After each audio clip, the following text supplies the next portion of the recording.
Every morning, Danielle Brooks showed up to Harper's diner, poured coffee for people who barely looked at her, and carried a pain so heavy she had learned to make it invisible. She was just a waitress. That's what this town had decided. But on one quiet Thursday morning, a disabled Navy SEAL walked in on crutches, sat down in her section, and his military K-9 did something nobody could explain. The dog locked eyes on Danielle and refused to move. And what followed would unravel a secret buried for 20 years, one that someone was willing to kill to keep hidden. Just before we get back to it, I'd love to know where you're watching from today, and if you're enjoying these stories, make sure you're subscribed. Harper's Diner sat on the edge of Route 9, like something the town had forgotten to tear down. The sign above the door had been missing 2 letters for almost a year, and the parking lot had more cracks in it than smooth pavement, but none of that stopped people from coming. Every morning, the same trucks pulled in before the sun was fully up. The same farmers took the corner booth. The same retired schoolteacher sat at the counter with her crossword puzzle and nursed a single cup of coffee for an hour and a half. Harper's Diner was the kind of place that wasn't much to look at, but felt like something real the moment you stepped inside. The smell helped. Coffee, bacon grease, and something sweet that was almost always biscuits. The floors were old linoleum that squeaked in 3 specific spots, and the lighting was warm in a way that made everybody look a little better than they probably felt. By 7 in the morning, every seat in the place was usually spoken for, and by 9, the breakfast rush had died down enough that the waitstaff could finally breathe. Danielle Brooks was wiping down the counter when the morning crowd started thinning out. She moved the rag in slow, practiced circles, her mind somewhere else entirely, while her body went through the motions she'd repeated so many times they no longer required thought. 28 years old, quick with a smile when a smile was called for, and precise in the way people become when they've been doing something long enough to stop wasting motion. She wore her hair pulled back, her uniform pressed, and she kept her section cleaner than anyone else's in the building. The regulars liked her. Most of them, anyway. Mr. Calloway always tipped $2 regardless of how long she worked the table. The Hendersons asked for her by name when they came in on Sundays. Old Earl at the end stool didn't say much to anybody, but always knocked twice on the counter when she refilled his coffee as a kind of silent thank you. Then there were the others. The ones who looked past her when they spoke, or talked to her like she was part of the furniture rather than the person keeping their breakfast from being a disaster. She learned a long time ago not to let it show, to keep the smile steady and the tone even, because the job paid her bills and she needed the bills paid. Simple as that. What the regulars didn't know, and what Danielle worked hard to keep hidden behind every polite good morning and careful coffee pour, was that she hadn't slept more than 4 hours in weeks. Her younger brother Marcus had been missing for almost 3 months. Not missing in the way people sometimes say it, when they mean someone moved without leaving a forwarding address. Missing in the way that meant she'd filed a police report, driven to 3 different cities looking for him, and spent her nights scrolling through social media pages and calling hospital intake desks with the kind of quiet desperation she couldn't afford to show at work. Marcus was 23 and had always been sharp, too curious for his own good, their grandmother used to say, always pulling at loose threads. About 6 months before he disappeared, he'd started asking questions about their family that Danielle hadn't known how to answer because she didn't have the answers herself. Questions about their parents, about the years before their grandmother took them in, about a stretch of time in both their childhoods that felt blurry in a way that had never quite made sense. Then he stopped calling. Then his apartment was empty. Then the police told her they had no leads. She transferred the worry into movement, into work. Into the counter she wiped, and the coffee she poured, and the orders she took with a steady hand and a steady voice. Her grandmother, 71 years old and moving slower every month, was at home on the same fixed income she'd been on for years, and Danielle's paycheck was what kept the lights on and the refrigerator stocked. She didn't have the luxury of falling apart, so she didn't. The late morning crowd on that particular Thursday was the usual mix. A table of contractors taking up the big round booth in the back. 2 women from the real estate office who came in every Thursday and always split a piece of pie. A young couple with a stroller parked beside their table, and a look on both their faces that said they hadn't slept either, though for very different reasons than Danielle. She moved between them all without thinking, the tray balanced, the coffee hot, the checks delivered at exactly the right moment. She was coming back from the kitchen with a plate of scrambled eggs when the diner door opened and the bell above it gave its usual jangle. She didn't look up immediately. People came and went, and she'd stopped cataloging every entrance. But something made her glance over when she set the eggs down, some instinct she couldn't have named, and she saw him coming through the door. He was tall. Even with the crutches, it was obvious, the kind of height that meant he had to think about door frames. His face was mid-40s, weathered in a specific way. Not the weathering of sun and outdoor work, but of sustained stress and difficult years. Clean-shaved, dark hair going silver at the temples. He wore a jacket that looked military, olive green, with a subdued patch on one shoulder that she couldn't read from across the room. His right leg was the problem. There was something in the way he moved that said the injury was real and recent, and the crutches weren't something he was comfortable with yet. Beside him was the dog. Large German shepherd, deep black and tan, with a build that made him look less like a pet and more like a colleague. He wore a solid tactical harness in black nylon with a handle on top and a small metal tag Danielle couldn't read. He moved exactly how his handler moved, measured, controlled, alert without being edgy. His eyes tracked the room as they entered, not anxiously but methodically, the way a person checks their surroundings out of practice rather than fear. A few of the regulars looked up. One of the contractors said something low to the man beside him. Old Earl at the counter tracked the dog for a few seconds and then went back to his coffee. The young couple watched with mild interest. The veteran moved toward the available seating, and Danielle could see him working it out, which tables had chairs easy to navigate with crutches, where there was enough room to park the dog without blocking an aisle. Most of the diner was occupied. The choices were limited. He came toward her section.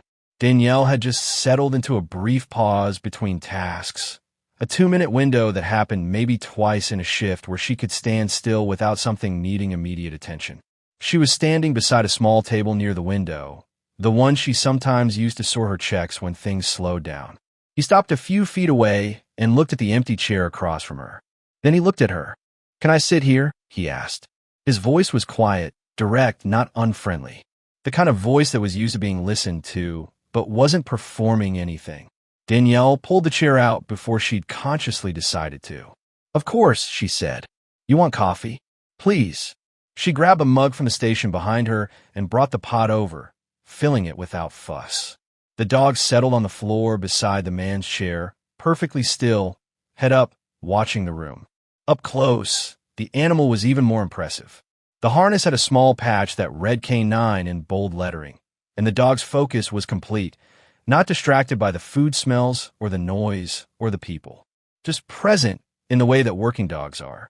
"He's beautiful," Danielle said because she meant it. "His name's Ranger," the man said. He wrapped both hands around the coffee mug. "I'm Nathan. Nathan Cole." "Danielle." She set the coffee pot down. "You need a minute with the menu, or do you know what you want?" "Just coffee for now. Maybe biscuits." She nodded and wrote it down, and that was where the ordinary part of the morning ended. She had turned back toward the kitchen when it happened. She'd taken maybe 4 steps, enough to be a few feet past their table, and she heard it, a low sound from the dog. Not a bark, not aggressive. A concentrated, focused growl that started deep in the chest and didn't rise, just held itself at a steady vibration. She turned around. Ranger was on his feet. He was staring directly at her. Not at the door. Not at the contractors in the back booth. Not at the couple with the stroller or the pie-splitting women from the real estate office. Directly at Danielle. His ears were fully forward. His weight shifted slightly to his front legs. His entire posture changed from relaxed alertness to something more intent. His tail was low and still. His eyes didn't move. "Ranger." Nathan's voice was low and firm. The dog didn't flinch. Danielle stopped walking. "I'm sorry, is he okay?" "He's fine," Nathan said, but the way he said it made clear that he wasn't entirely sure what was happening. He leaned forward slightly in his chair, watching the dog with an expression she couldn't read. "Ranger, down." Ranger didn't move. Danielle heard one of the contractors say something. She heard the women from the real estate office go quiet mid-sentence. The diner had a way of absorbing small dramas, spilled coffee, a child's tantrum, an argument between regulars. But this was different. The stillness of the dog was strange in a way that made the whole room pay attention. People weren't looking away. Someone near the window had their phone out. "I haven't done anything," Danielle said, and she heard how defensive it sounded and hated herself for it. "I don't know why he's—" "It's not that," Nathan said. His voice was careful now, measured like he was processing something quickly. "He doesn't react this way because of a threat. This is different." "Different how?" Nathan didn't answer immediately. He was watching Ranger, and there was something in his face, a recognition, maybe, or the beginning of one. Like a man who has opened a door he expected to find locked.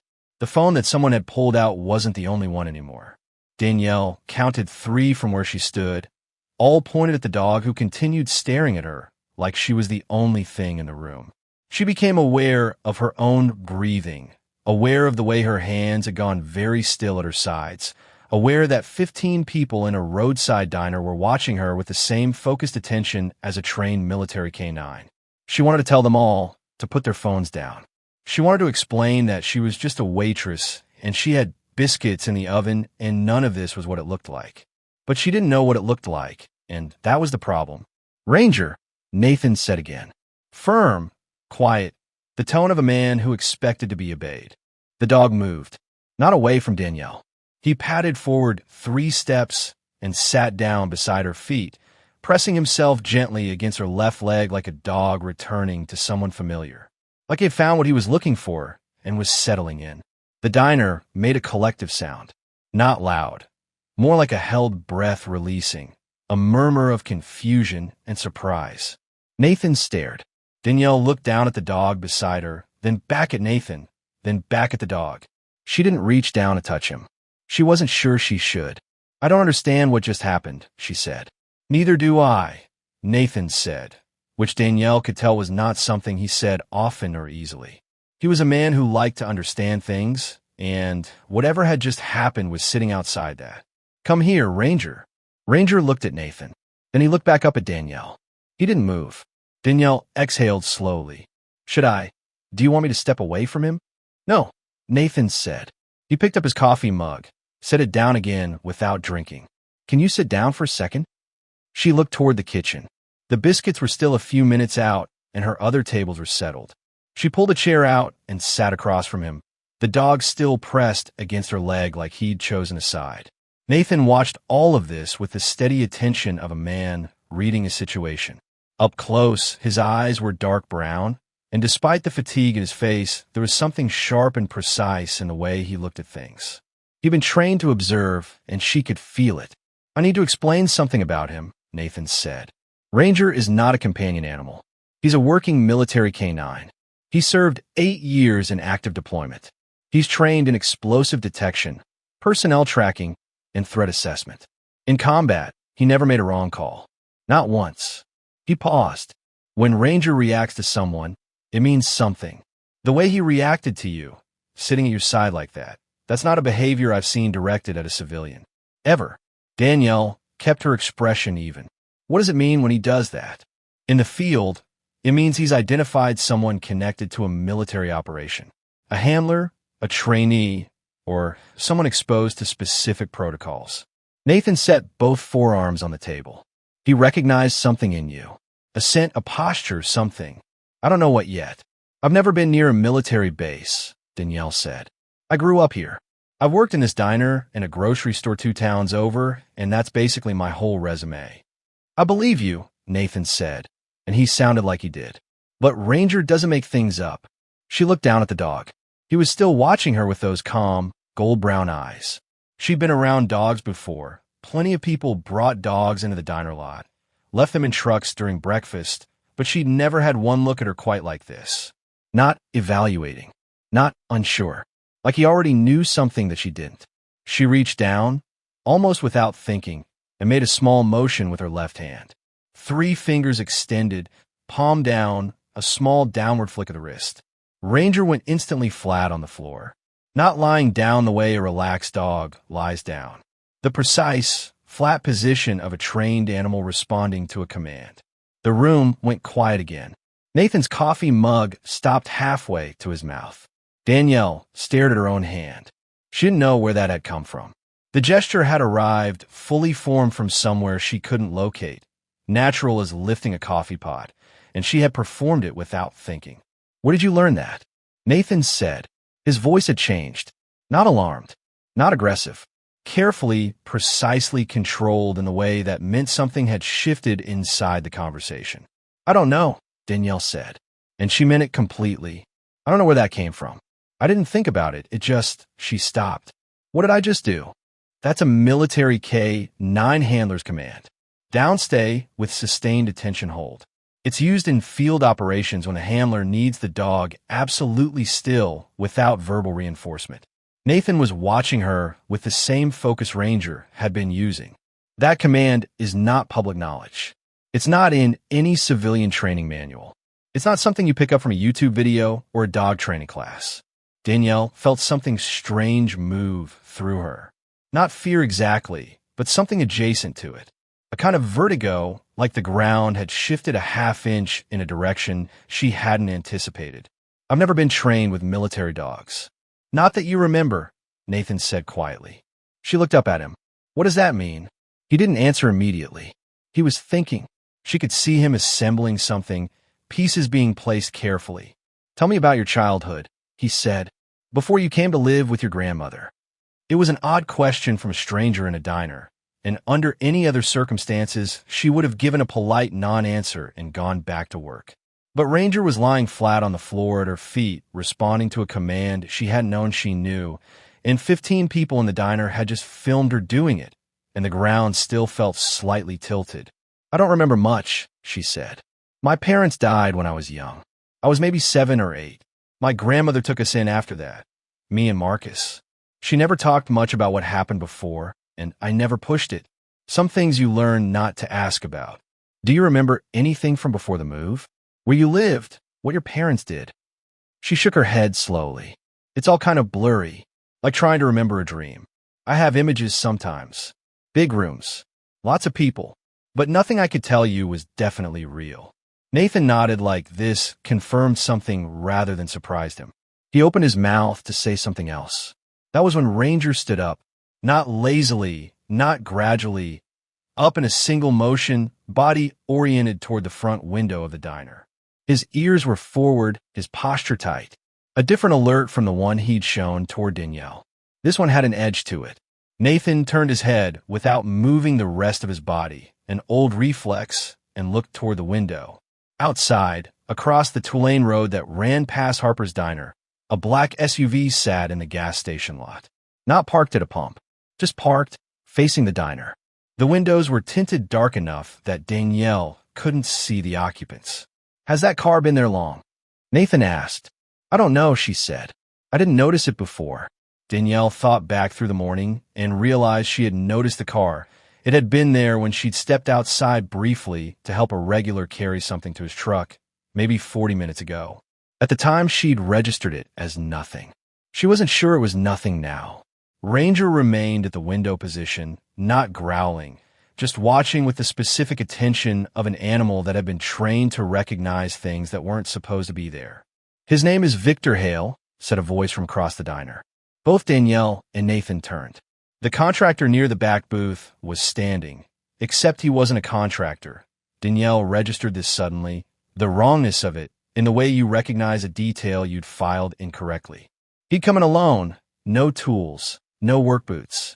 Just a man eating breakfast quietly in the back of the diner. And she'd assumed he was a contractor because that's who sat in that booth, and she hadn't thought twice about it. He was already walking toward the door. He had his phone pressed to his ear, speaking quietly, and he pushed through the glass door and out into the parking lot before Nathan could say anything. Nathan watched him go. His jaw was set. "Who's Victor Hale?" Danielle asked. "I don't know yet," Nathan said. "But that man knew the name before I did." Outside, the man from the back booth got into a dark sedan parked along the side of the building, the part of the lot Danielle couldn't see from her usual station. He pulled out quickly, driving in the direction opposite the gas station, and within 30 seconds he was gone. Nathan turned back to Danielle. His voice was low but clear. I want you to listen to me carefully. I don't want to alarm you, but I need you to know that whatever Ranger recognized in you, it means something to someone else as well. That car sitting across the street, and the man making a phone call as he walks out. Those things together don't read as coincidence. Danielle felt the calm she'd been maintaining start to develop cracks. She'd been in difficult situations before, the kind that came with being a young black woman navigating certain spaces, but this was a different category of difficult. This had a specific, focused quality that made her stomach drop. You think someone was watching me, she said. I think Ranger noticed you, and someone else noticed Ranger noticing you. Nathan looked back toward the window. The black SUV hadn't moved. There's a pattern here I recognize. In the field, you learn to tell the difference between random and deliberate. That, he gestured subtly toward the SUV, is deliberate. Danielle kept her voice steady. What do you think they want? I don't know yet, but I need to ask you something that might seem strange. He looked at her directly. Think carefully. When I ask you about your life before age 10, the parts that feel blurry, do they feel blurry the way ordinary forgotten memories feel blurry? Or does it feel like something that was put behind a wall? She thought about it honestly. She'd always told herself she had a poor memory for childhood, that the trauma of losing her parents had fogged those early years. Most people accepted that explanation because it made sense. But there had always been something underneath it, a sense not of forgetting, but of something being unreachable in a very specific way, like a word that stays just out of reach no matter how long you try to pull it forward. The second one, she said quietly. Nathan nodded. He looked at Ranger, then back at her. I think you may be connected to something you have no conscious memory of. And I think the people in that car already know it. Danielle looked down at Ranger, who had returned from his position at the window and was now sitting calmly at her feet again. She thought about Marcus, about the questions he'd started asking before he disappeared, about the way he described it once in the last real conversation they'd had. It's like there's a whole chapter of our lives that someone tore out. She thought about the gesture her hand had made without her permission. What do I do? She asked. Nathan looked toward the window one more time. The black SUV was still there. Then, very calmly, it pulled out of the gas station lot, turned onto the road, and drove away in the same direction as the sedan that had left minutes before. The moment passed. The diner noise filled back in. Forks on plates, low conversations, the coffee maker running through a cycle. Old Earl knocked twice on the counter for a refill, and Danielle went to get the pot, because that was her job, and she needed to keep doing her job. But as she poured the coffee, her hand was not entirely steady. Nathan watched her from the table. Ranger watched her too, with those gold-brown eyes that seemed to hold more certainty than any of the humans in the room. Whatever those two vehicles had been, whatever that man in the back booth had said in his phone, one thing had already shifted and couldn't be shifted back. Someone knew that Danielle Brooks had made a military K-9 command gesture in a roadside diner, and that knowledge was now moving through the world in a way she had no control over. And Nathan Cole, a Navy SEAL who'd spent 2 decades trusting his dog's instincts over almost everything else, had no intention of walking away from it. He picked up his coffee cup, looked at Danielle when she came back to refill it, and said, I think I like those biscuits after all. And then I think we need to talk. The lunch rush arrived like it always did, filling every seat and keeping Danielle moving without pause for nearly 2 hours. Nathan stayed at his table through all of it. He ordered the biscuits, then a plate of eggs, and Ranger lay quietly at his feet like he belonged there, which made the other customers curious but not alarmed once they saw the service harness. A working dog in a diner wasn't something people encountered every day, but it wasn't something to argue about either. And after the strange scene of the morning, most of the regulars had decided Nathan Cole was someone worth leaving alone. Danielle worked her section with the same steady efficiency she always did. She smiled where smiles were appropriate, refilled coffee before anyone had to ask, kept her orders clean and her timing precise. But a part of her mind was somewhere else entirely. Every time she passed Nathan's table, she felt Ranger's attention track her, and that feeling of being recognized by something that didn't make mistakes sat in her chest, and wouldn't settle. When the lunch crowd cleared and the diner dropped into its quieter mid-afternoon rhythm, she refilled Nathan's coffee one more time and sat down across from him. "You're still here," she said. "Ranger won't leave," he said simply, "and I don't go where he won't." She looked at the dog. He had his head resting on his front paws, but his eyes were open and tracking. "You really trust him that much?" "He kept me alive in 3 different countries," Nathan said. "I trust him more than most people." He wrapped both hands around the mug. "How are you doing?" It was a direct question, which she appreciated. "I'm keeping it together," she said. "I'm good at that." "I noticed." She folded her hands on the table. "Tell me what you think is happening. Not the careful version, the real one." Nathan considered this for a moment. He didn't seem like a man who spoke carelessly, and she got the impression he was deciding how much of the actual shape of the thing to show her. Then he seemed to decide she'd earned the straight version. "There were programs," he said, "during certain periods of military operations, going back 20, 25 years. Most of them were standard. Intelligence, logistics, communications. But there were a handful that operated outside the normal structure, things that the official record doesn't reflect clearly. A few of them involve families. People inside the military community, contractors, civilian personnel with high clearance. Their children, in some cases." Danielle kept her expression steady. "Children." The idea was coordination. Not combat, nothing like that. These were children of people already deep inside classified work. The thinking was that if standard communication systems failed during a high-stakes operation, having personnel at multiple levels who could receive and relay information using nonverbal protocols, including K9 signal systems, created a kind of backup network. Completely undetectable. Nothing written down. Nothing transmitted electronically. He paused. The children involved were young enough that the training integrated naturally. They learned it the way kids learn language, without knowing they were learning anything at all. Danielle was quiet for a moment. "You're telling me I was part of something like that?" "I'm telling you Ranger thinks so. And I'm telling you that the gesture you made this morning is not something you invented." He leaned forward slightly. "That command is specific to a single training facility. I know because Ranger was trained there. There's a very small number of people in the world who know that signal, and every single one of them has a documented connection to classified operations." Outside the diner window, a pickup truck pulled into the lot, and an older man went inside the gas station across the road. Normal. Ordinary. Danielle watched it anyway. "My parents," she said. "Tell me about them." "I don't know much. My grandmother doesn't talk about them. When I was little, I used to ask, and she'd get this look. Not sad exactly, more like scared.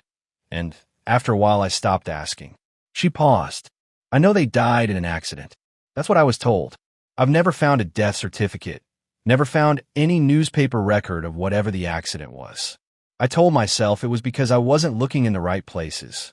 But Marcus started looking about a year ago. He got deep into it, public records, military databases, anything he could find. About 6 months in, he told me he thought there was something wrong with the official story. A month after that, he was gone." Nathan listened to all of this without interrupting. When she finished, he was quiet for a moment, and she could see him integrating it, placing it alongside whatever framework he was building. "The facility where Ranger was trained," he said finally. "It was connected to a program that ran through the late 90s and into the early 2000s. The program had several components. The one that involved civilian families, including children, was called something internally, but outside the facility, people who knew about it just called it the Anchor program. The idea was exactly what I described. Human memory as a secure channel." Danielle let the word settle. Anchor. It meant nothing consciously. But somewhere below the level of recognition, something about the word made her feel slightly unsteady in a way she couldn't explain. "Why was it shut down?" she asked. "There was an incident. I don't have full details. This is rumor and fragment, not documented record. But something happened at the facility that compromised the program. After that, the official position was that it never existed. The children involved were relocated. Their families were told to treat the whole period as if it hadn't happened. Some of them complied. Some didn't. And the ones who didn't, Nathan looked at her steadily. That's the question, isn't it? Ranger lifted his head from his paws and looked toward the back of the diner. Not the front door, the back. He didn't growl, didn't stand, but the quality of his attention shifted. Danielle turned in her chair. The back hallway led to the restrooms and the emergency exit. There was nobody visible. After a few seconds, Ranger put his head back down. He does that sometimes, Nathan said, watching the hallway. Checking. He's been in too many places where the danger came from the direction you weren't looking. Danielle turned back. What happened to my parents? I don't know, Nathan said, but I think finding Marcus might get us closer to that answer. The name landed between them. She'd been keeping Marcus at a distance all morning, the way she kept him at a distance every day, because looking directly at his absence was something she couldn't do and still function. Now Nathan had said his name in the same sentence as the program and the facility and the children who hadn't been allowed to remember, and the distance collapsed. You think he found something real, she said. I think he found something real, and the wrong people found out about it. Nathan set down his mug. I need to ask you something difficult. When you try to remember your early childhood, before your grandmother, before the move, are there specific images? Not full memories, just images. She hadn't talked about this to anyone. Not her grandmother, not a therapist, not Marcus even. It had always seemed like the kind of thing better left alone, a quirk of her particular psychology rather than something meaningful. Large rooms, she said. Clean. Concrete floors like a gym but emptier. Dogs, big ones like Ranger.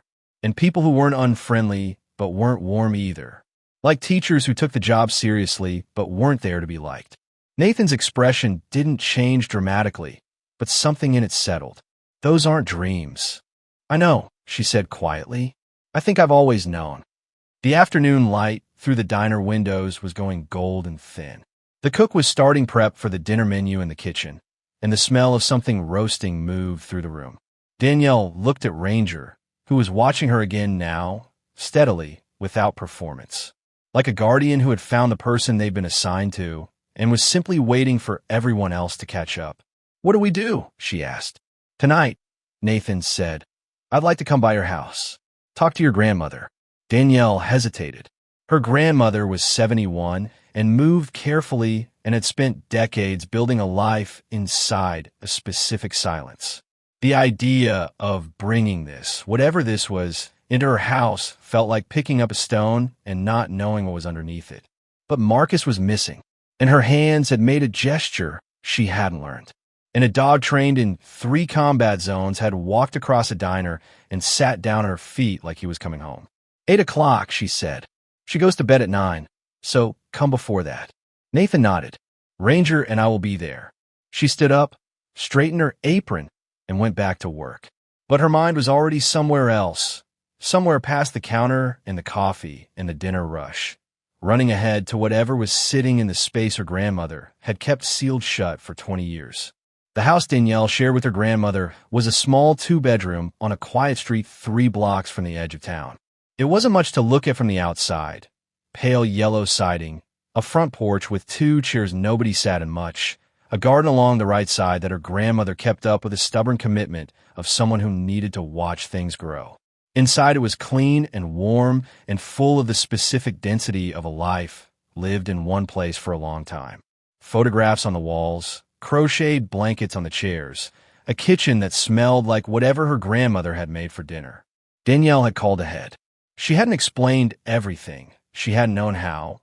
But she'd said there was someone who needed to speak with them both, and that it was important, and her grandmother had been quiet on the phone for a moment in a way that told Danielle she already knew, in a way people sometimes know when a thing they've been waiting for finally shows up at the door. Nathan arrived at 5 minutes to 8. He'd changed out of the olive jacket into a plain dark shirt, crutches tucked under both arms, Ranger walking at his left side. Danielle met them on the porch and led them inside. Her grandmother, Rose Brooks, was sitting in the armchair she always sat in after dinner, a cup of tea on the side table and her hands folded in her lap. She was a small woman, slight in the way of people who had always been economical rather than fragile, with white hair pulled back and reading glasses pushed up on her forehead. She watched Nathan come through the door with the expression of a person preparing to tell the truth they'd been holding on to for a very long time. "Mrs. Brooks," Nathan said. "My name is Nathan Cole. I'm a retired Navy SEAL. Thank you for letting me come." Rose looked at Ranger. The dog had come through the door and was now standing in the center of the living room, calm and attentive. Rose looked at him for a long time without saying anything. Then she said, "That dog is from the facility." Danielle went still. Nathan said, "Yes, ma'am." He was. Rose unfolded her hands and picked up her tea. Her hands were steady. "I always thought it would be a dog," she said. "I used to think that. Not a government car, not a phone call. A dog." She looked at Danielle. "Come sit down, baby." Danielle sat on the couch. Nathan took the chair near the window, Ranger settling at his feet, but facing Rose with attention that clearly registered with the old woman. "Danielle's parents," Nathan began. "Thomas and Yvette," Rose said. "My son and his wife." Her voice was even, like she was reciting something she had said to herself many times and learned to say without breaking. Thomas worked for the Department of Defense. Not a soldier, a contractor, logistics and systems. Yvette had a background in behavioral psychology. That's how they ended up in the program. "The Anchor program," Nathan said. Rose nodded slowly. "That's what they called it. Thomas explained it to me once when things started feeling wrong. The idea was that children with the right developmental profile could learn certain communication protocols the way they learn language, without strain, without formal instruction. Those protocols were tied to the K-9 units already operating in the field. The children became part of the information network. Living encryption, Thomas called it." She paused. He thought it was remarkable. He thought they were doing something important. "When did he stop thinking that?" Nathan asked. "About 6 months before he died." Rose set her tea down. "He started noticing things. Inconsistencies in how the program was being run. Resources moving in directions they shouldn't have been. He brought it to his supervisor and nothing happened. He brought it to someone above that and was told to drop it." She looked at Nathan steadily. "Thomas was not a man who dropped things." "What did he find?" Nathan asked. "I don't have all of it. He kept details away from me to protect me. And in hindsight, I think he kept some from Yvette too. But the part one know is that money was being moved through the program. Large amounts, connected to contracts that didn't reflect real work. Phantom logistics, equipment that was billed for but never existed. And underneath that, things worse than money. Decisions that got people killed so the evidence trail could be shortened." Rose's voice stayed even throughout this, but Danielle could see the effort behind it. He was going to go public. He and Yvette both. They'd gathered documentation. The room was quiet for a moment. Ranger had not moved. "The accident," Danielle said. "No accident," Rose said, and her voice broke slightly on the word, the first crack in the composure. Just slightly. "The car went off the road on a clear night on a road Thomas had driven 100 times. I knew it wasn't an accident. I knew it the minute the officer told me." She breathed. "But I had 2 young children to raise and no power to prove anything, and the message was clear. So I took you both, and I came here, and I built the smallest, quietest life I could, and I prayed it would be enough." Danielle felt something loosen in her chest that had been tight for as long as she could remember. Not released exactly. The grief was too old and too layered for that, but acknowledged. Named. The blurry years, the careful silence. Her grandmother's practiced flinch whenever their parents came up. It hadn't been forgetting. It had been surviving. The memory suppression, Nathan said gently. "The children who went through the program, was there a formal process?" A therapist came. 3 visits, spread out over a few months. I was told it was trauma counseling, and maybe some of it was, but looking back, the sessions were very focused on specific periods. Very specific. Rose looked at Danielle. I didn't fully understand what they were doing at the time. By the time I did, it seemed better not to pull at it.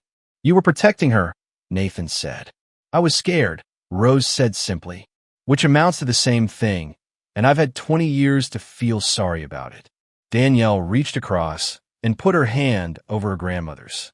Rose turned her hand over and held it. "Marcus," Danielle said. "He started asking questions about a year ago. Did he come to you?" Rose was quiet for a moment. He came to me about 8 months ago. He found something, I don't know how, through public records or some database. I don't fully understand how he does these things. He found a reference to the facility, a building permit under a contractor name that linked to the program. He asked me directly if I knew anything. She paused. I told him some of it. Not everything. Enough that he knew the questions were real. And then he started digging further, Danielle said. I told him to stop, Rose said. I told him the same people were still out there and still capable of what they'd done before. He said he understood. She looked at the window. He stopped calling 2 months later. Nathan had been quiet for a few minutes, thinking. Now he leaned forward. Mrs. Brooks, was there anything in the house? Anything Thomas or Yvette left behind? Documentation they might have given you for safekeeping? Anything physical from that period that you've held on to? Rose didn't answer immediately. There was a long pause, the kind that meant the answer was yes, and the question was whether to say it. There's a storage box, she said finally. In the attic. I've never opened it. Thomas gave it to me 2 weeks before he died and told me not to open it unless something happened to him. And then something happened to him, and I was so frightened She stopped. I put it up there, and I've been walking past it for 20 years. Danielle stood up before anyone said anything else. I'll get it. The attic was accessed through a hatch in the ceiling of the hallway, pulled down stairs that Danielle had maybe used twice in her life. She pulled the cord and the stairs came down stiff with disuse, and she climbed them into the dark. A pull chain light came on, throwing yellow light over everything her grandmother had stored up here over 20 years of quiet life. She found a box near the back, behind a stack of old magazines and a broken floor lamp. It was a metal box, the kind you could find in any hardware store, dark green with a latch but no lock. She carried it down carefully, set on a coffee table. They all looked at it for a moment. Then Danielle opened it. Inside, wrapped in a cloth to protect them, were photographs. She lifted them out carefully. The top one stopped her completely.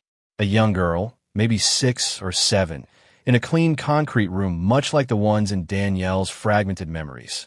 She was kneeling beside a large German shepherd, her hand raised in a gesture, the same gesture Danielle had made that morning in the diner. The same precise position of the fingers, the same angle of the wrist. The girl was looking at the camera with the serious expression of a child who has been asked to perform a task and is concentrating on doing it right. The girl was Danielle. She set the photograph down and looked at the next one. Her father, Thomas Young, in a light-colored shirt, standing in front of a building she didn't recognize. Behind him, visible through an open door, were rows of kennels. On the building's facade, barely visible at the edge of the photo, was a logo. Nathan leaned over and went still when he saw it. You know it, Danielle said. I know it, Nathan said. That facility was attached to a joint intelligence operation that ran until about 2003. The contractor that ran it, he stopped. He was looking at the photograph with an expression she hadn't seen on him before. Not surprise. Something colder and more focused. The contractor was called Hale Defense Systems, named for the man who ran it. Danielle looked at him. Victor Hale. Victor Hale, Nathan said. The name sat in the room for a moment, concrete now in a way it hadn't been before. Not just a stranger seen leaving a diner. Not just a name dropped by a man making a suspicious phone call. A name attached to a facility, a program, a young girl in a photograph, and 2 people who tried to expose what was happening and had ended up dead on a clear night on a familiar road. Ranger stood up. He was facing the front of the house. Not the window, the door. His ears were fully forward, his posture locked into the alert position. And this was different from the alertness he'd shown toward Danielle. This was the alert of a dog who had been in enough dangerous places to know when something was approaching that shouldn't be. Nathan was on his feet before Danielle fully processed what was happening. He moved with surprising speed for a man on crutches, reaching the window beside the door and looking out at an angle without standing in front of the glass. Danielle came to stand behind him and looked out.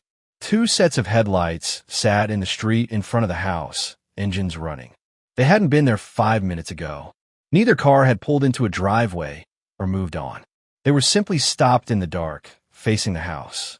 Then the street light at the end of the block went out. Then the one in front of the house. And then the power to the house went out entirely, dropping every light and the hum of the refrigerator and the glow of the digital clock on the microwave into complete darkness. From the armchair, Rose made a small sound that was not quite a word. From outside, Danielle heard a car door open.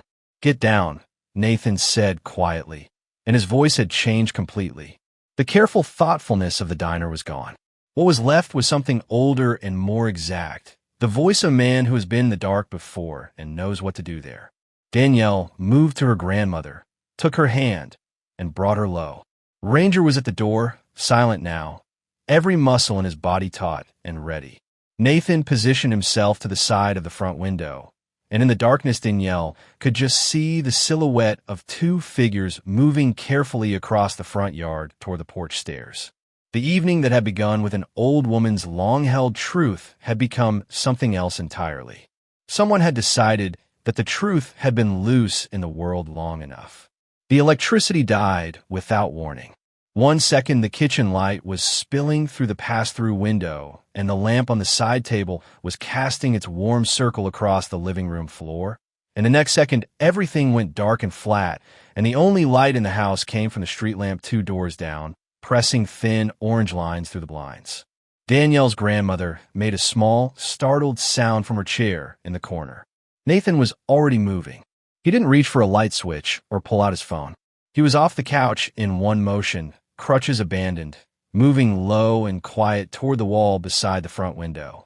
The injured leg slowed him but didn't stop him, and Danielle saw the transformation happen in real time. The man who'd been sitting across her kitchen table asking careful questions about her childhood disappeared, and someone else came forward in his place. Someone trained for rooms going dark. "Grandmother," he said, his voice barely above a whisper, "I need you to get down and move behind the couch. Stay there and don't stand up." The old woman, to her credit, didn't argue or ask questions. She moved. "Danielle." Nathan's eyes found her in the dark. "Behind me." Ranger had positioned himself near the front door without being told. He was low, completely silent, the black of his coat making him almost invisible in the dim room. His ears were forward and his attention was entirely on the door. Not anxious, not frantic, just locked in with the settled focus of an animal that had done this before and knew exactly what it meant. Danielle pressed herself against the wall beside Nathan. Her heart was slamming. She could see two shapes through the narrow gap at the edge of the blinds, dark silhouettes moving with the particular deliberateness of people who expected the door to open for them. "Two of them," Nathan said quietly. "Front approach. There may be more around the back." "What do we do?" "We let Ranger do his job." The knock on the door never came. The first man simply tried the knob, found it locked, and then stepped back and raised his foot. The door came in hard, frames splintering, the hinges taking the worst of it.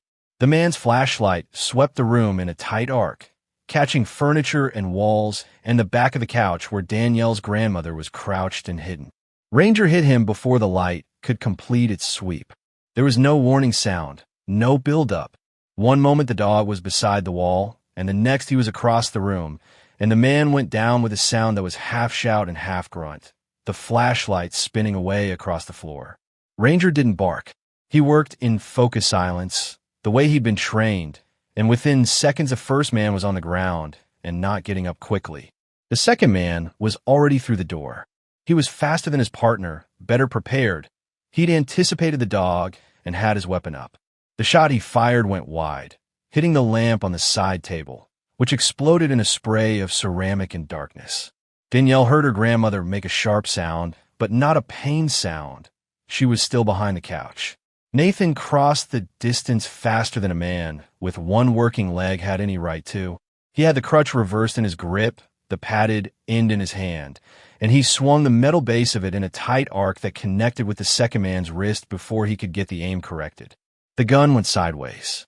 The man lunged for it, and Nathan stepped into him, driving an elbow into the center of his chest with the kind of force that comes from years of training and present-tense adrenaline. The second man hit the doorframe and stumbled back out onto the porch. Across the street, a porch light came on. Then another. Someone 2 houses down had heard the shot.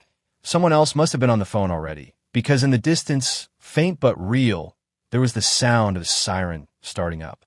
The second man pulled the first man upright, and they moved fast across the yard, cutting through the neighbor's hedge and disappearing into the dark between houses. A car engine started somewhere down the block. Then silence. Nathan stood at the broken door, breathing hard, and listened. Ranger came and stood beside him, ears still forward, monitoring. After 30 seconds, Nathan's posture shifted, just slightly, the way tension releases when the immediate danger has passed. "They're gone," he said. Danielle let out a breath she'd been holding so long her ribs ached.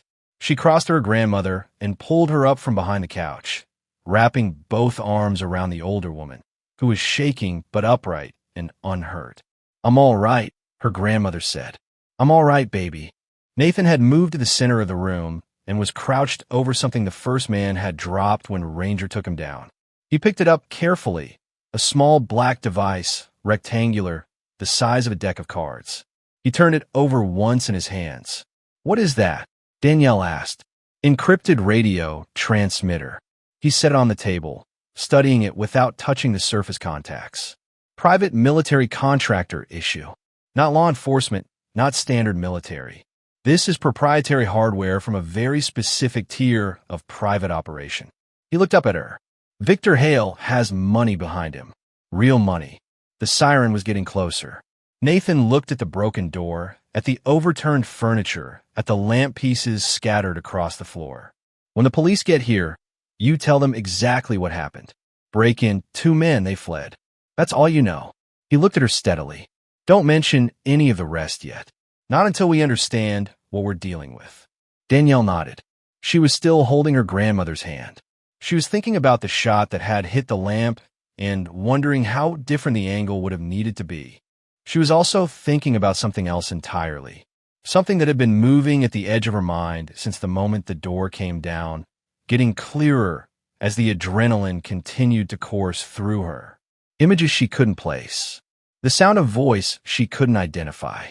A room that was large and cold and smelled like industrial cleaner, and something else, like the inside of a car after a long drive, or the air near heavy equipment. Children sitting in a circle on a hard floor. She pressed her fingertips to her forehead. "Nathan," she said. He was near the window, watching the street for the police. "Yeah, I'm starting to remember something." He turned. It came in fragments, not a single coherent image, but pieces that didn't yet assemble into a complete picture, though each piece felt absolutely, unmistakably real. Not a dream, not imagination, the kind of specific sensory detail that only comes from lived experience. She had been in a large room with other children. She didn't know how many, more than 5, less than 20.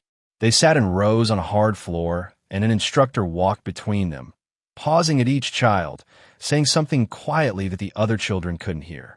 When the instructor reached Danielle, he had leaned down and said something she still couldn't recover, and she had repeated it back, and then she had made a gesture with her hand, the same gesture she'd made at the diner. Nathan was watching her carefully. He had the look of a man holding himself very still because he knew something important was happening and didn't want to disrupt it. "There were dogs," she said slowly. "Big ones. Like Ranger. They weren't scary. Nobody was afraid of them. We were being taught how to work with them." She paused. "I was good at it. Do you remember where this was?" She shook her head. "I just remember the room. And the dogs. And that it felt important, like what we were doing mattered." She dropped her hand from her forehead. "And I remember thinking it was exciting. I was a child and I thought it was exciting." Nathan sat down in the nearest chair. The siren outside was close now, 2 minutes, maybe less.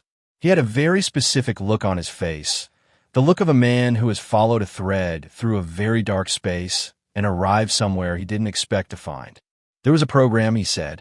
"I heard about it years ago in the context of something else. A classified briefing that touched the edges of it without ever being specific.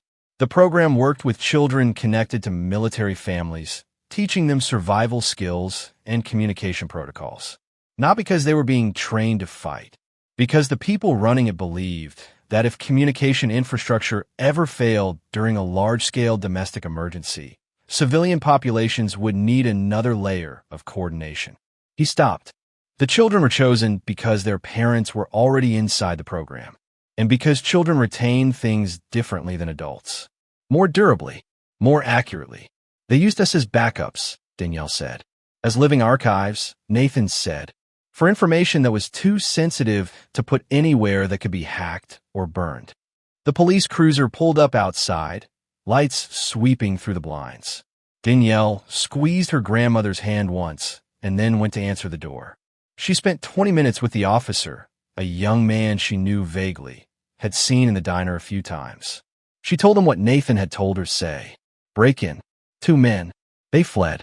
The officer took notes, looked at the broken door, looked at Ranger with the expression most people got around large dogs they weren't sure about, and said someone would follow up. He didn't ask about the transmitter. Nathan had already pocketed it. When the cruiser left, Danielle stood in the doorway and looked at the damaged frame and felt the night air come through where the door no longer sealed properly. Hell sent them, she said. Yes, which means he's not going to stop. No, Nathan said. He's not. She turned around. Marcus, if Hale's willing to break into my house, what did he do to Marcus when Marcus started asking questions? Nathan didn't answer that directly, which was an answer of its own kind. Ranger tracked a scent earlier from the gloves one of the men dropped. I want to let him follow it and see where it leads. He looked at the dog, then back at her. But I want to do it tonight before the trail goes cold. Danielle didn't hesitate. I'm coming with you. Her grandmother, who had been sitting quietly through all of it with a cup of tea she'd made for herself in the dark kitchen using only the light from her phone, looked up and said, be careful. Not don't go, or call the police, or this is too dangerous. Just be careful. Danielle had spent years wondering where she got her steadiness from. She looked at her grandmother and understood again. They left the house just after midnight. Danielle had changed into dark clothes, traded her work shoes for something better for walking. Nathan had his crutches, but moved with more speed than she'd seen from him earlier, the urgency of the situation apparently overriding some of what the injury cost him. Ranger worked the glove scent with calm efficiency, his nose moving low across the road, and then lifting to check the air, reading the night in a way that made the human world look blunt by comparison. He crossed the street, moved along the far sidewalk for half a block, then turned down a side street that led away from the residential neighborhood and toward the older part of town, the industrial stretch that had been declining since the 2 main factories closed 8 years back. It was quiet out here. Empty buildings with dark windows, a fence line with weeds growing through it. The kind of place that accumulated old things and didn't get visited often. Ranger moved without hesitation. The warehouse he stopped at was one of several that had clustered together along the old freight road. Low buildings, corrugated metal walls, loading docks now empty and rusting. He stopped at the corner of the largest one and turned his head back toward Nathan once, then back at the building. Nathan moved up beside the dog and crouched. He looked along the wall, then at the building's side windows. One window had light behind it. Not much, just the thin glow of work lights or a lantern pressing through layers of grime on the glass. Danielle came up beside him. He pointed at the window, and she nodded. He moved along the wall to it, lifted himself carefully to look through the lower corner. He looked for 5 seconds. Then he stepped back and looked at Danielle, and she read his face before he said a word. He's in there, Nathan said quietly. Danielle closed her eyes for 1 second. Then she opened them. Is he hurt? He's alive, Nathan said. He's in a chair. I couldn't tell more than that from the angle. She started toward the door, and Nathan caught her arm. There are guards.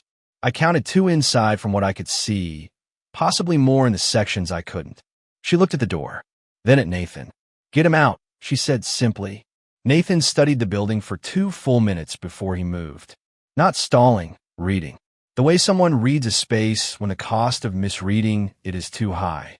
He looked at the placement of the windows, the number and spacing of the loading dock doors, where the light was coming from inside versus where it was darkest.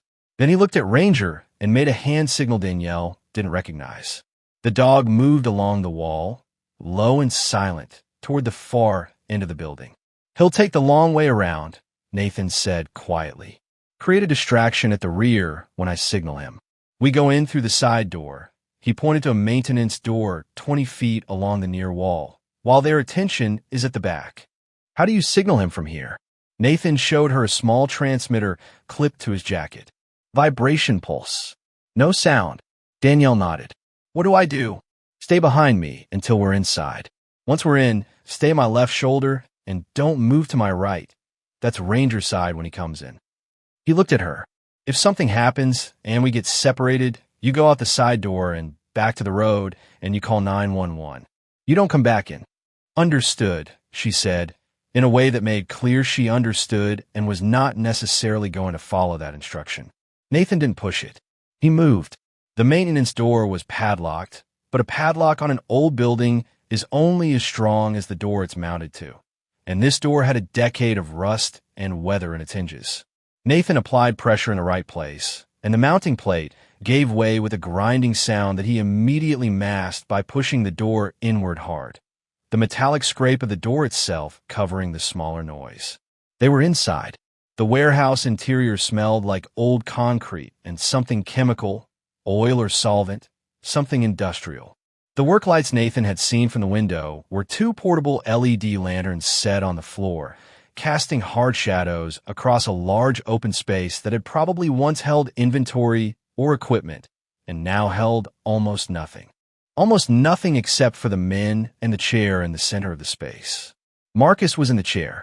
Danielle saw him from across the warehouse floor and felt something move through her that wasn't quite relief yet. Not until she saw his chest rise and fall. He was upright, arms bound behind him, his head down.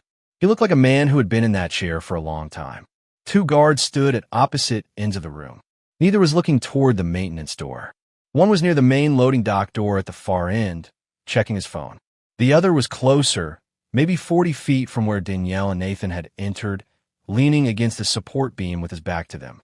Nathan put his hand out flat. Stop. Danielle froze. Nathan watched the closer guards breathing, waited for the head to turn away, then pressed the signal on the transmitter. 3 seconds passed. The rear wall of the warehouse erupted in sound. A tremendous metallic crash, the sound of something large going over, and both guards spun toward the back of the building. Nathan moved on the closer guard before the man's attention had fully committed to the noise. He was fast and quiet and controlled, and within seconds the guard was on the floor with a professionalism that Danielle didn't examine too closely. She was already moving toward Marcus. She put her hand on his face first. Marcus, it's me. It's Danielle. I'm here. And he lifted his head and she saw his eyes come into focus, and she let herself feel the relief for exactly 1 second. Can you stand? She said.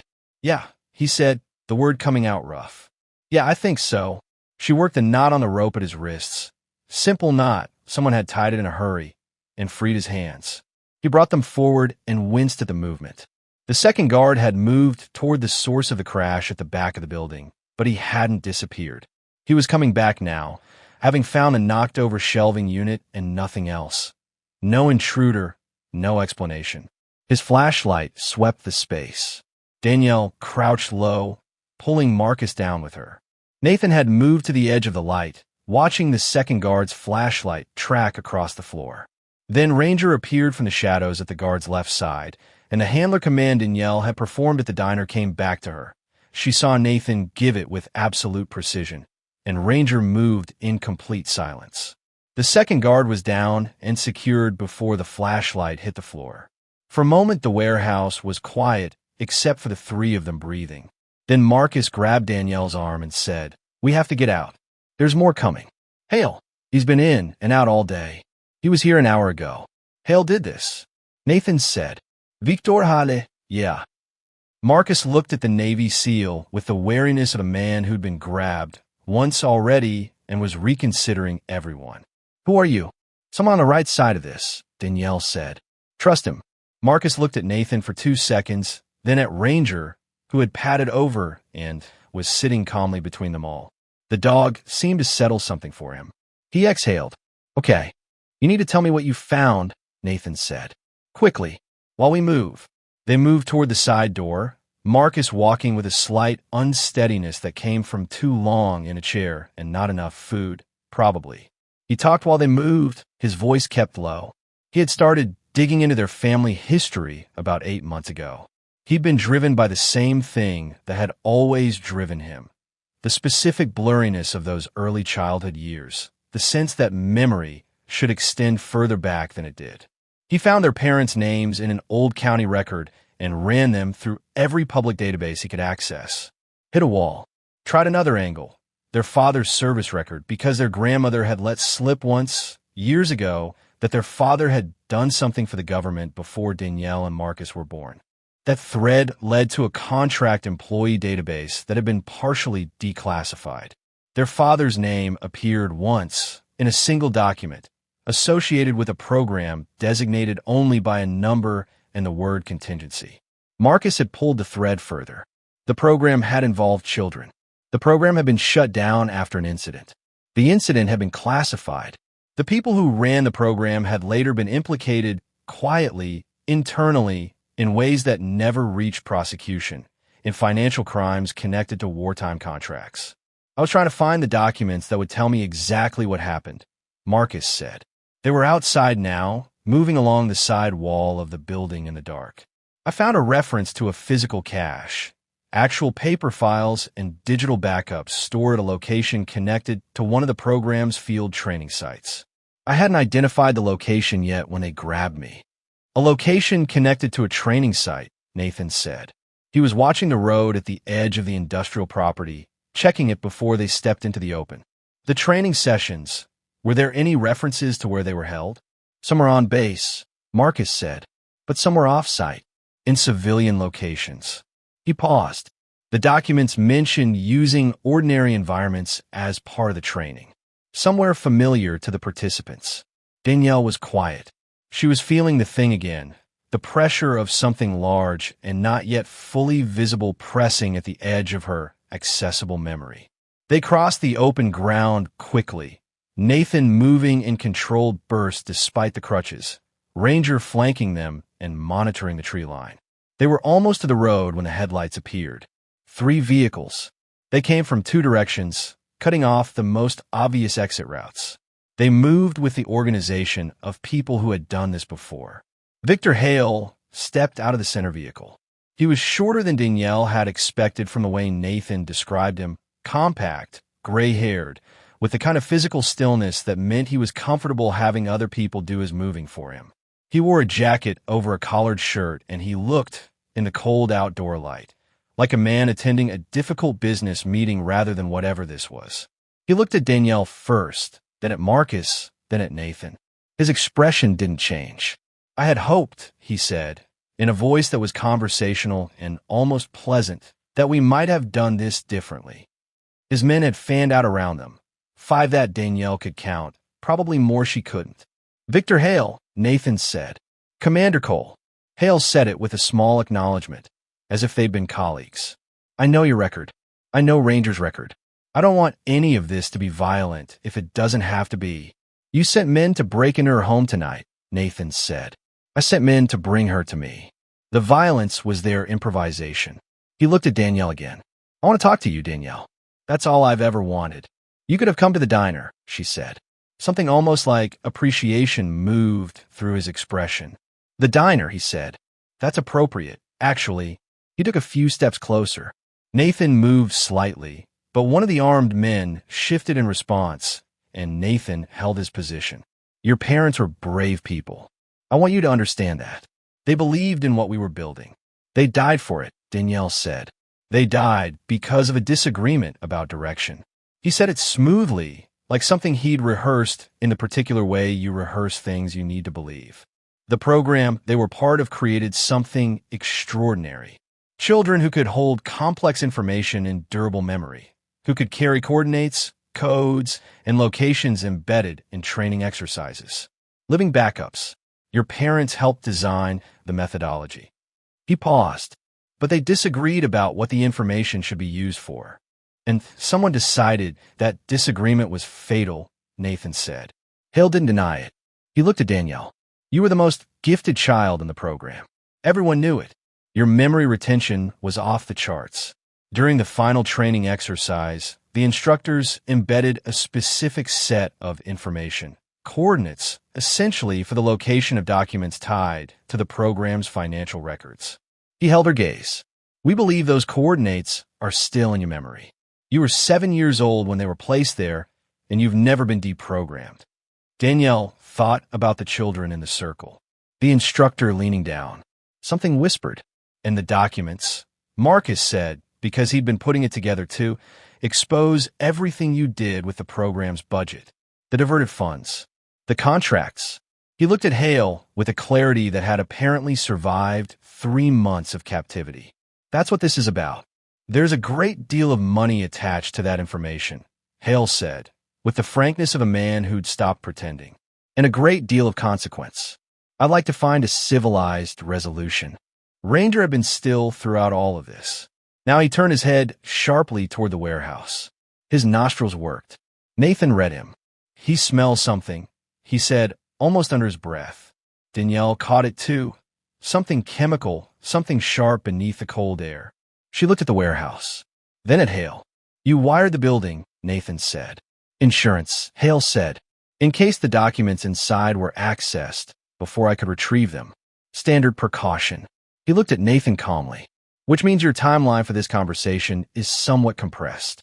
Danielle felt everything in her go very quiet. She looked at Hale. She looked at the warehouse. She looked at Ranger, who was still reading the air with that particular focus. She thought about the phrase, the one that had been sitting at the edge of her recovered memory since the fight at her house, growing slowly clearer as the night went on. The key isn't a place. It's a signal. She understood what it meant now, or she thought she did. The information she'd been given as a child wasn't coordinates in the geographic sense. It was a sequence, a recognition sequence, that would allow someone to identify a physical location by reading the environment rather than following a map. Environmental memory anchors, Nathan had called it. The location was tied to a place she already knew. She looked at Hale and made a decision. I remember, she said. Nathan's head turned. Hale went very still. The cache, she said. The location. I know where it is. She held Hale's eyes. Route 9, going east out of town. There's a state forest access road about 4 miles out. There's an old pump station at the end of it that hasn't been operational in 15 years. She watched him absorb this. The documents are below the concrete floor of the equipment room on the south end. Hale studied her. Danielle kept her breathing even. And you'll take us there, he said. I'll tell you exactly how to find it, she said. That pump station, the access road, is only visible if you know the specific landmark. There's a split-rail fence post with a yellow survey marker. That's the turn. From there, it's a 1/4 mile. Hill was already on his radio, speaking quietly. Danielle watched him and didn't let anything show on her face. Nathan was watching her too, and she could feel the question in his gaze. The very careful, controlled question of a man who wasn't sure what she was doing and was trusting her no. While Hale's attention was on his radio, Nathan shifted. Subtle, almost invisible. He had moved to a position where Ranger was on his right, near the warehouse wall, and the dog's head was still turned toward the building's far corner. Nathan moved his hand. Ranger slipped around the corner of the warehouse. 2 minutes passed. Hale finished his instructions and looked back at Danielle with the satisfied expression of a man who thought he had won. We'll verify your information, he said. If it checks out, a distant sound from the far side of the warehouse. A single sharp crack, then silence. Hale från it. One of his men moved toward it. Nathan triggered the transmitter. What followed happened in segments that Danielle processed unevenly. The controlled explosion Nathan had somehow managed in those 2 minutes, small, targeted at the rear corner of the building where the wiring must have been heaviest, the flash and sound forcing Hale's men to scatter. Nathan moving into the nearest of them with the efficiency she'd seen in her house, compressed and precise. Ranger returning from the far side and removing the man closest to Danielle before she'd registered he was. There, Marcus grabbing her hand. And then they were running. Into the dark, away from the vehicles, into the overgrown strip between the warehouse road and the back residential streets. Hale's voice behind them, angry for the first time. Orders being given. Car doors. They ran. The pump station on Route 9 didn't exist. The survey marker was something she'd invented from a memory of ordinary fences. The entire thing had been constructed in 30 seconds in the back of her mind while she watched Hale's expression and measured how badly he needed to believe. She bought them time.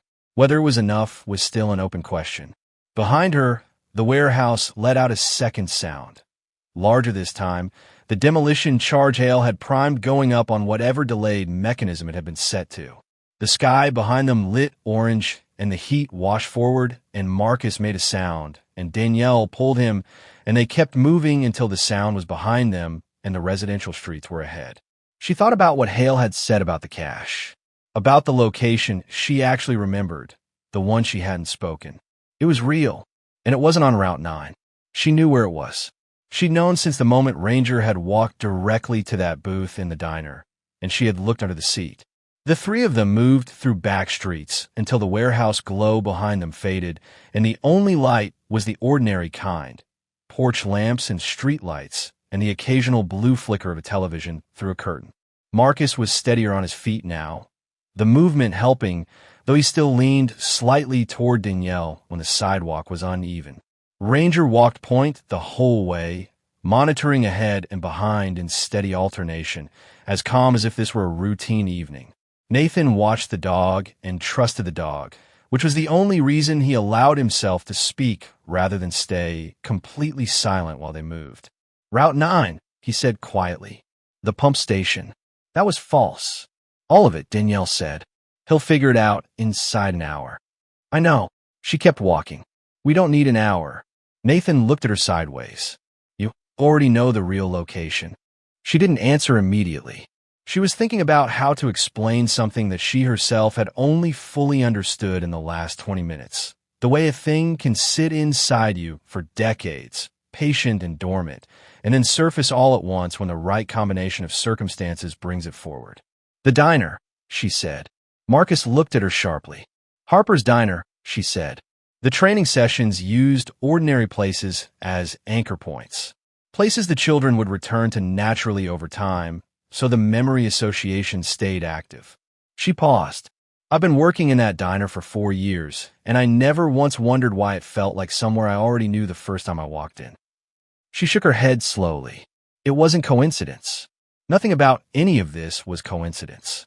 Nathan was quiet for a moment. Then the booth, where I sat this morning. Ranger walked straight to it, Danielle said. Not because of you, because of what's underneath it. They reached the diner from the alley side, coming up along the back of the building where the kitchen delivery door sat padlocked and dark. The diner had been closed for 3 hours. The parking lot out front was empty.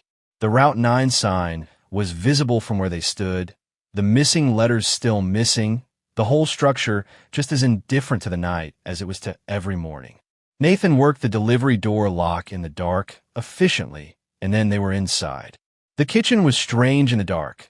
All those familiar surfaces turned into shapes and edges, and the lingering smell of coffee grounds and dish soap.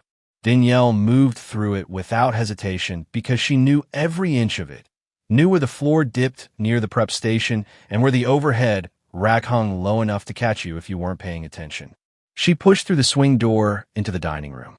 The diner at night was quieter than she'd ever heard it. No coffee machine running, no low conversation, no Earl at the counter. Just the orange glow of the exit sign above the front door and the thin light coming through the front windows from the street. Ranger moved past her immediately, purposeful, crossing the room without hesitation. He stopped at the booth. The same booth. Nathan's booth from that morning. The one nearest the east window, with the torn vinyl seat and the wobble in the table that Danielle had been meaning to report to the manager for 2 months. He sat down beside it and looked at Danielle. She slid into the booth from the opposite side and reached under the seat. Not randomly, but with the specific certainty of someone whose hand remembered the motion even if her mind had not.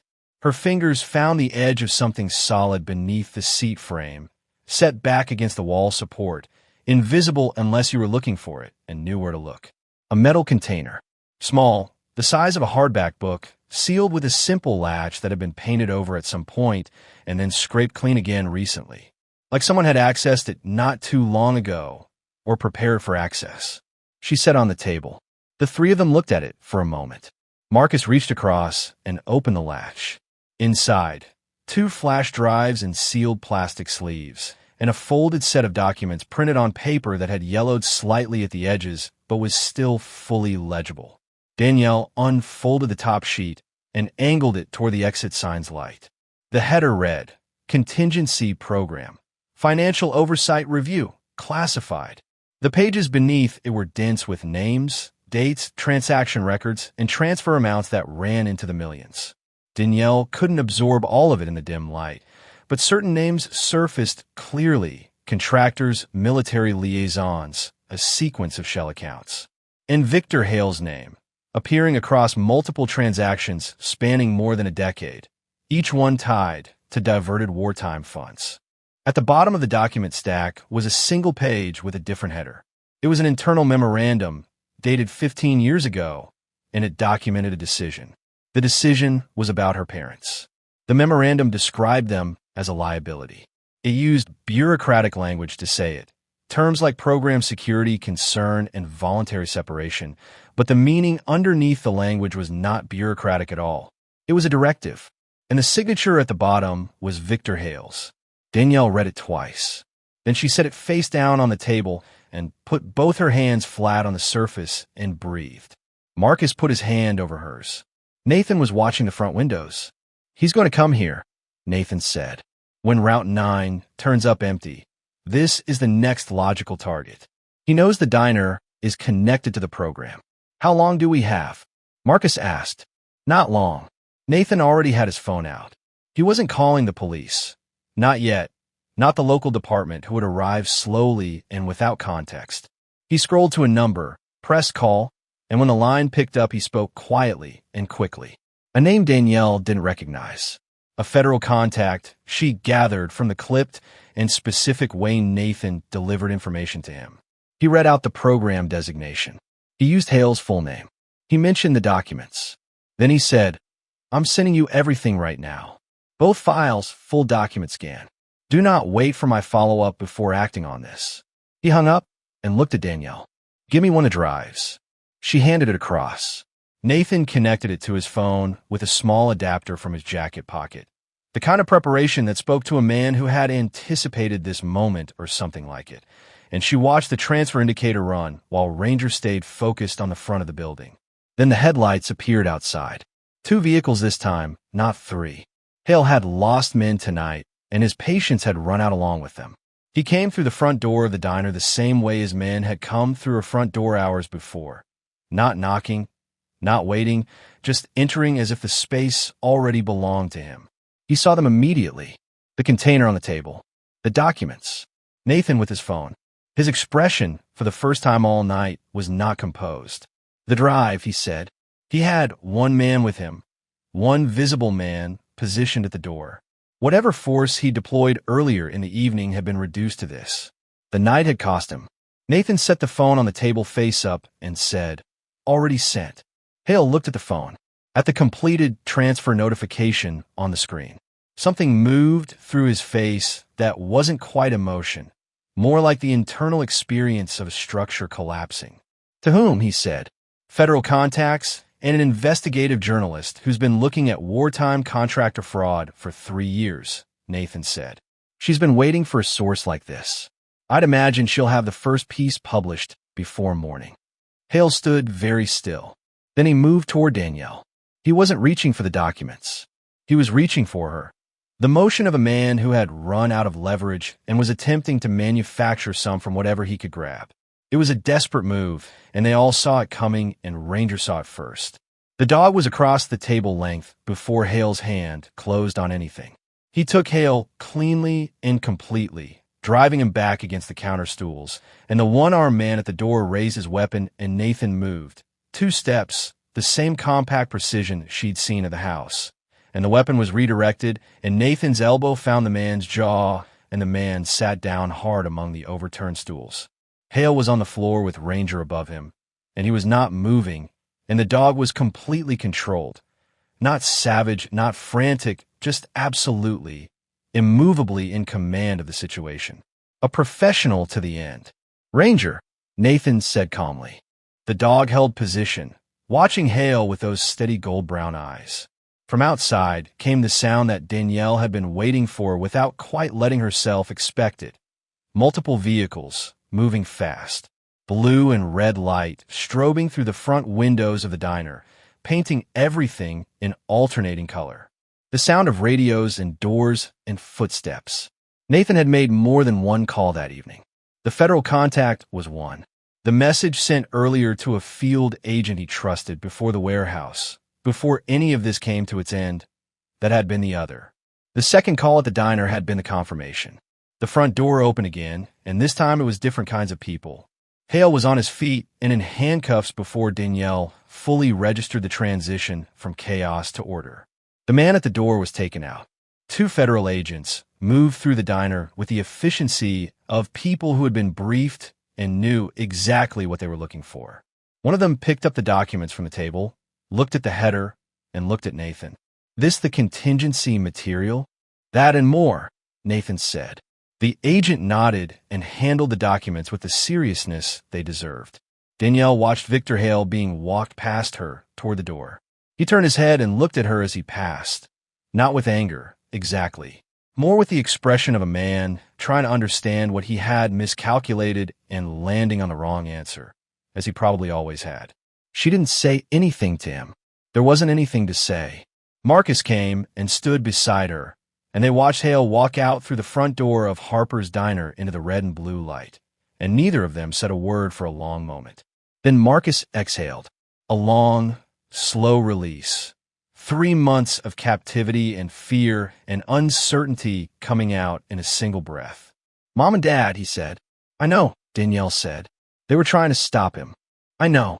She picked up the memorandum from the table, the one with the signature at the bottom, and looked at it one more time. Then she handed it to the federal agent who was cataloging the container's contents. It belonged in official hands. It always had. Her parents had tried to put it there and hadn't been allowed to, but the thing about evidence is that it waits. It sat under a diner booth for 15 years and waited for the right night. Nathan was speaking with the lead agent near the window. Ranger sat beside Nathan's left leg, watching the room come to order, entirely relaxed now that the work was done. One of the younger officers made the mistake most people made, reaching toward the dog without asking, and Nathan said, "Hand out, palm up," without looking, and the officer adjusted, and Ranger sniffed his hand and accepted the attention calmly. The diner looked the same as it always did. Counter, stools, the wobble table, the booth with the hidden compartment now open and empty. The exit sign still glowing. The coffee machine still cold and dark. In 3 hours, the morning staff would come in and turn the lights on and start the first pot, and the regulars would arrive and take their seats. Earl would knock twice. The Hendersons would ask for Danielle on Sunday, except Danielle wouldn't be there. She understood that now, standing in the middle of it, not as a sad thing, the way she might have expected it to feel. She had given this place 4 years, and her mornings and her best effort, and there was nothing wrong with that. But the person who had walked in through the kitchen door at 5:30 every morning because she needed the paycheck and the insurance had been living on the surface of something much larger, and now the surface had cracked open entirely. She thought about her parents, about 2 people who had believed in something and had tried to protect it and had been silenced for trying. She thought about the files now in federal hands, their work, their evidence, their attempt at accountability finally arriving where they had always meant it to go. She thought about what she wanted to do next. One of the federal agents had given her a card. He'd said, with the careful phrasing of a person trained to be careful, that her familiarity with the program's materials and methodology would be valuable to an ongoing investigation into contractor fraud cases that connected to this one. He said other survivors of the program had been located over the years. He said the kind of environmental memory work that had preserved these documents might apply in other cases. She'd put the card in her pocket and not said yes or no. Not yet. That night, Danielle sat with her grandmother in the kitchen and told her most of it. The old woman listened the way she always had, without rushing, without interrupting, letting the information arrive at its own pace. When Danielle finished, her grandmother was quiet for a moment. Then she said, "Your mama always said the truth was patient." She was right, Danielle said. Her grandmother nodded once. She usually was. The weeks that followed moved differently than the weeks before. Hale's arrest became news and then became a larger story, the kind that accumulated detail as other people came forward. The journalist Nathan had published the first piece within 36 hours, and then 3 more pieces over the following weeks as the documents were authenticated and the scope of the financial crimes became clear. The names attached to the program expanded. The accountability expanded with them. Danielle cooperated with the federal investigation, and then, after a conversation with the case agent that ran for 2 hours and ended with her asking better questions than he'd expected, she accepted a consultant role helping locate similar material in other dormant cases connected to the program's network. It turned out her particular form of memory, the one the instructors had developed in that cold room when she was 7 years old, was not uniquely hers. There were others. Finding them took patience and a specific kind of trust. She was good at both. Marcus, who had spent 3 months in a warehouse and emerged with his curiosity intact, finished what he'd started. The research he'd begun into their family history now had answers to fill its gaps. He wrote it all down, not for publication, just for them. 43 pages that began with their parents' names and ended with the diner. Nathan stopped in 6 weeks after that final night, pulling into the Harper's lot on a Tuesday morning with Ranger in the back of the truck. He found Danielle there. She'd agreed to cover 2 weeks while the diner found a replacement, and the 2 weeks had stretched into 5 because that was the kind of person she was. She brought him coffee without being asked. Ranger walked to the booth by the east window and sat beside it. Nathan watched the dog settle, that familiar posture, and felt the same thing he'd felt on that first morning. The certainty of a well-trained animal that had recognized something no human in the room had understood yet. He picked up his mug. "How are you?" "Better than I was," Danielle said. "You?" "The leg's coming along." She looked at Ranger, calm and settled in his spot by the booth, watching the room with those gold-brown eyes. She thought about a Thursday morning and a question across a nearly full diner and a dog who decided, for reasons only he fully understood, that she was someone worth staying beside. "Good thing you trusted your dog that day," she said. Nathan set down the mug.